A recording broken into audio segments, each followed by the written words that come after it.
Hello. Hopefully this mic is working. Well, I'm going to wait here, hang out for a couple minutes until maybe 10:01 or something, and then hopefully people will jump in. And is there a way to...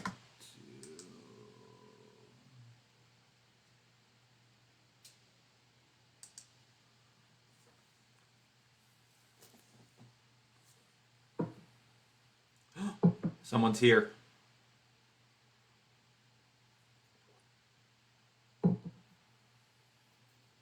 Person that's here, can you hear me? Good morning, Allison. Can you hear me?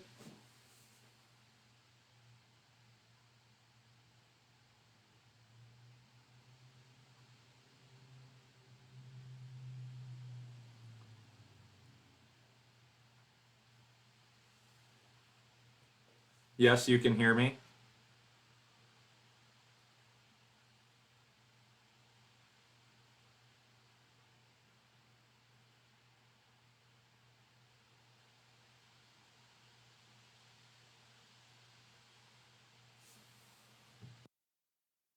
I think that's the right button.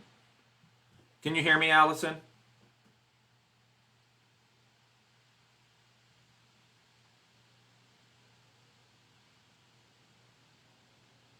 Great. Good morning, Shannon. And whoever else is watching. Jill's here. Hi, guys. Awesome. Well, it's 10:01, so we'll get going. And then, oh, and my mom's here. Hi, Mom.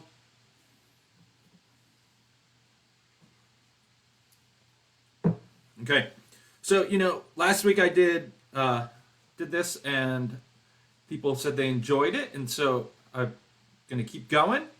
And last week we talked about, or I helped us reflect upon, don't waste our worry, and how our worry can actually be a good thing to. Well, it's not a good thing to worry, but we can use our worry to accomplish something good, in that we use it to point us to Jesus and point us to prayer, reflecting on Philippians 4, 6 or 7, I can't remember off the top of my head. And so this week, I want us to focus on something else. I want us to focus on don't waste our waiting. In Psalm 90, verse 12, it says, "So teach us to number our days that we may get a heart of wisdom." There repeatedly throughout the Bible, there's this idea of using our time well, and using our time to honor the Lord. And you know what? Right now, I imagine a bunch of you have a lot of extra time on your hand. You maybe have more time on your hand than you ever thought you would be able to. You're not able to go places and do things that you might normally do. You're not able to do your normal duties that come about in daily life. And so I wanted us to reflect upon that idea and think about and consider how we can use our waiting to really accomplish something good. And it's really out of this question of, in 6 months or 5 years or 10 years or even 30 years, what will you say you use this time for? If you have this time, and where you have extra time, what will you be able to tell people that you did with it? Will you say, "Oh, I binged 10 different shows on Netflix," or "I watched all of the series of Cheers during that time," or all of Frasier, or "I watched 25 movies. I watched the greatest hits of movies." Now, we might use our time in that way, and it might be enjoyable, and it's not necessarily a bad thing to use some of our time for entertainment.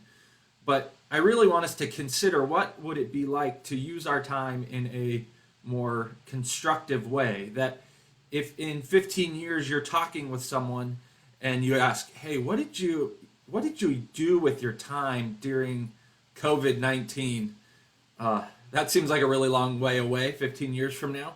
But what will you tell people? Will you say, "Oh, I used it on entertainment," or "I used it on cleaning up my house," or "I used it on reading books"? What will you say you used your time with?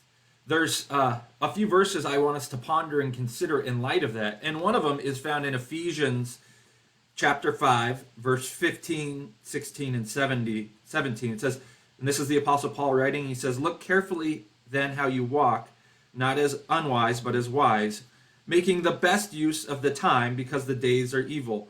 Therefore do not be foolish, but understand what the will of the Lord is." What's the best use of your time right now? Is the best use of your time to spend it watching television? Or is the best use of your time to put it to use somewhere else? Can you use your time in a more positive way in this season? Another verse that I think is really helpful to consider, because a lot of people are spending time exercising or doing stuff that is good for their health, but maybe we need to reframe it. And this is the Apostle Paul writing again, and it's in 1 Timothy 4:8, and it says, "For while bodily training is of some value, godliness is of value in every way, as it holds promise for the present life and also for the life to come."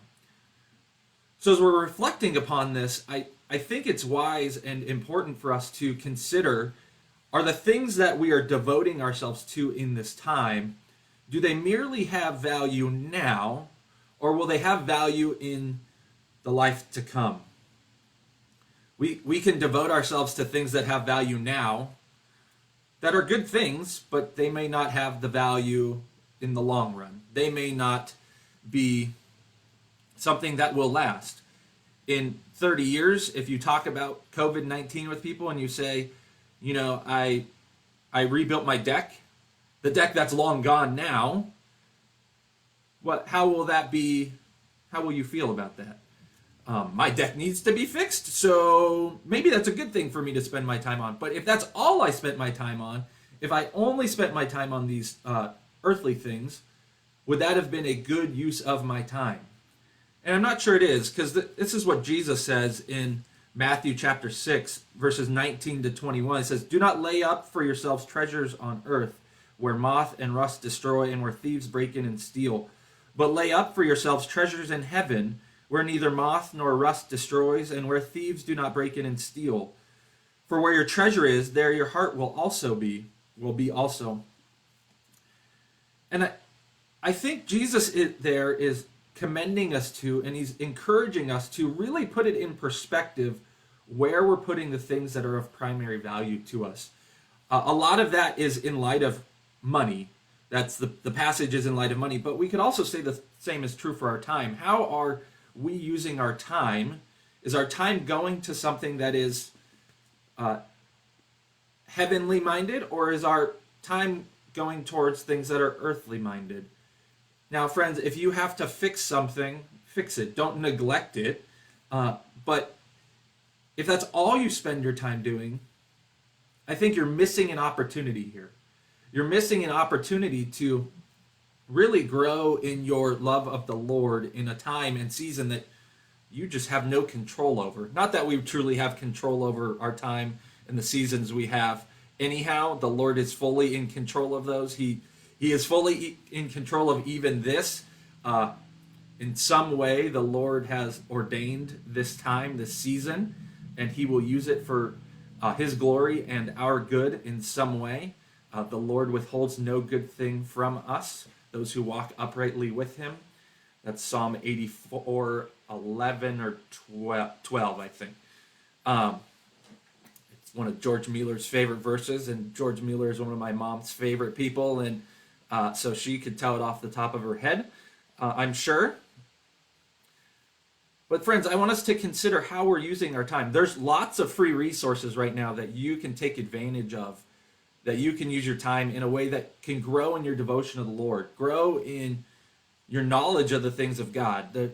There's a website or a ministry called Ligonier, and they're offering all their Bible studies for free right now. You can watch They have like 150 Bible studies on different biblical topics and theology topics and church history. You could binge Ligonier Ministry instead of binging Netflix. They have study guides that you can do with it. There's also places that are giving other resources for free. Right now, Media is a kind of like Netflix meets Bible study, and they're offering for, reduced access to some of their material, but they're offering it for free. So you could log in, you could sign up for their account and watch Bible study, small group material. They have stuff for kids on there. Or you could listen to the Bible, or you could read the Bible. You could spend your extra time that you have reading the scriptures and learning God's word more. Maybe spend time studying a book of the Bible that you've never studied before. Or maybe you could spend some extra time praying. You know, as we're waiting, we have a lot of extra time, and we can spend more time praying. What would it be like if all of us spent maybe 15 extra minutes a day that we have every day because of our confinement and prayed? What would that change in our lives? What would that change in the lives of the people around us?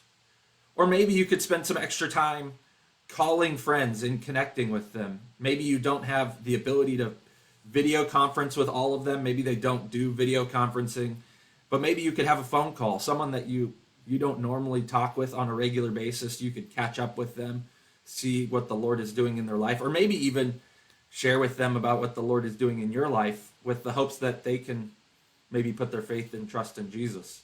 Or maybe you could write note cards and send them to people. You can get little blank simple cards and send them and mail them to people and encourage people with note cards. So friends, really the idea here that I want to encourage us to is just don't waste this time. Don't waste the time that you have right now, because you're probably never going to have this much extra time when compared to normal life. I know it may feel like you like things aren't ever going to get back to normal, but they will. Things will eventually get back to normal. And when they do, this extra time that you have now won't be available. So what will you do with the time now, and how will you use it to really invest in eternity? If we think of using our time as an investment, where are we investing the time that we have? So that's what I wanted to encourage you guys with today. Does anyone have any, we don't really have any updates that we shared last week. Well, this week is Easter, and it's going to be really weird doing Easter and not seeing people, more so than normal. I'm sure some of you have been in the habit of putting on your Easter best, and you've bought specific outfits for Easter, and you don't need to do that this year. I mean, you could buy Eastery pajamas and sit in your bed and participate with worship in the Word. It's just not going to feel the same. Just like every day doesn't feel the same right now. Sunday mornings don't feel the same. It all feels really weird and different. So it'll be a strange week. Other than that, though, I don't think I have any updates that I can think of off the top of my head. Anyone have any questions or things they want to talk about? I do kind of have a beard, but I think I'm going to have to shave it. Beards and face masks don't mix very well. So I'll just wear my Spurgeon shirt. He's got his beard.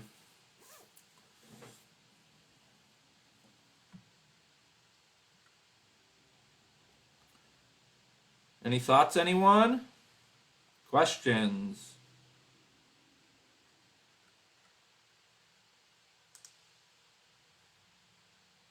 How long do I wait for questions before I hang up? Anyone know?